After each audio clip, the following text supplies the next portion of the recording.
What's going on, H2O Army? Justin from H2O Plants. Today we're talking pH and how to lower or raise it, so stay tuned to check that out. If you're new here, consider hitting the subscribe button and enlisting in the H2O Army. Also hit the bell icon to make sure you join our elite notification squad. Alright guys, so it's a question that I get so many times a week on Instagram and Facebook and through email and on YouTube. Well, how do I lower my pH, or how do I raise my pH, or how, I have these fish that are meant to be in a 7 pH but I have 8 pH, or I really want to get my pH down to 6, and how do I do all these things? So I want to make this quick tip video showing you how we do this, or how or if you should actually do it. So let's get into it. So first, do you really need to raise or lower your pH based on what you're keeping? My simple answer is most of the time, no. There are certain examples like shrimp. You definitely want to accommodate them the best you can by lowering their pH or raising their pH based on the type of shrimp you're keeping. Most of the time, I believe you always want to lower your pH, but it could be a different kind of shrimp or something like that that I'm not too familiar with.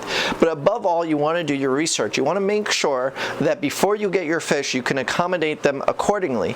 Adjusting pH on the fly, trying to figure out and get it the right way is not ideal. It's going to affect the fish and could do more harm than good.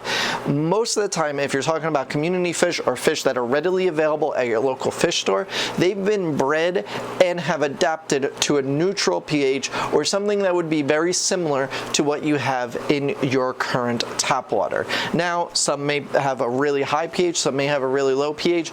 You guys are outliers, but for the most part, betta fish in particular, I know, they've been bred to essentially be adapted to 7 pH, even though they like acidic water to 6 and 6.5. So keep in mind, figure out where they're coming from. If you're figuring out the breeder or your retailer, test their water, figure out what they have, see if it matches yours. But now let's see what kind of products or what steps you can do to either raise or lower your pH.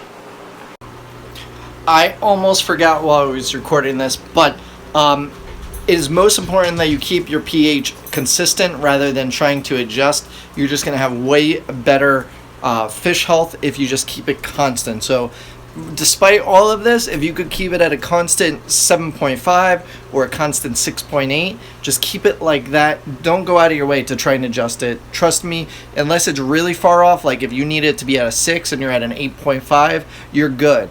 If it's only a matter of 1 degree, you're pretty much covered. So keep that in mind when you're taking in all this information. Okay, so let's first get into substrate. So substrate is important on this topic.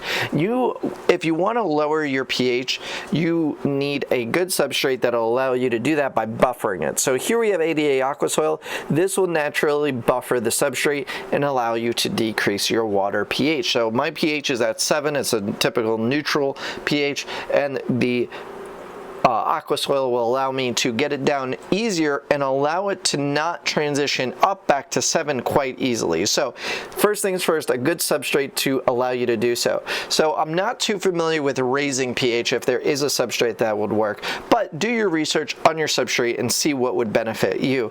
As you can see here in the shell dweller tank, these actually like a pH of 8, and I just have regular sand. I don't think the sand actually does anything, but in this particular tank, what we're going to be adding here likes a pH less than 7, so that's why we have aqua soil. So now I have a couple items here that could all be used to raise or lower your pH, and there's other items out there. There's many other techniques, some of which I'm sure you guys will comment down below, let me know, but there are a couple different things. So in the shell dweller tank, what we have is we actually use base rock. So our pH, like I said, is 7 out of tap. Shell dwellers like an 8 pH. So this is base rock. It's actually pretty much used in the saltwater community. As you can see here, I actually got white dust on my hands from it.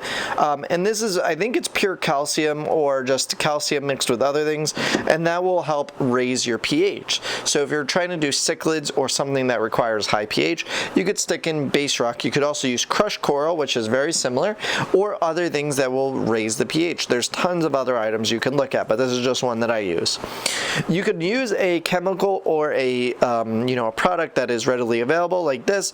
neutral regulator, adjust high or low pH to 7. So this automatically will adjust the pH. Now I don't use this. I actually got this free when I picked up a used tank, but you can see here, use 1 level teaspoon for every 10 to 20 gallons, once or twice a month, and whatnot. So that's a product that you could use if you were having trouble.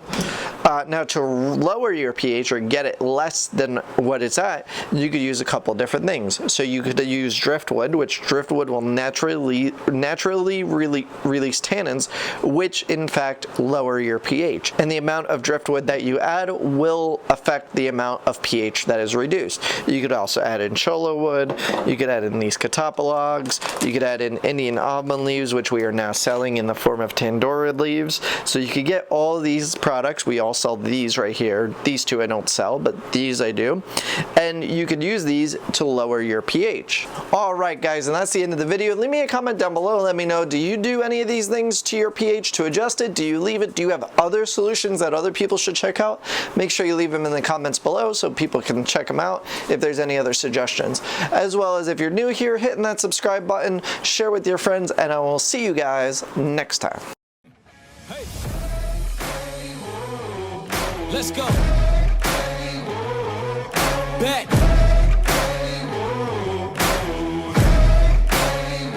Yo, once again I'm back around. Real shit back in style. Haters reconcile. I'm so black and proud. First class tickets now. Feet all in the eye.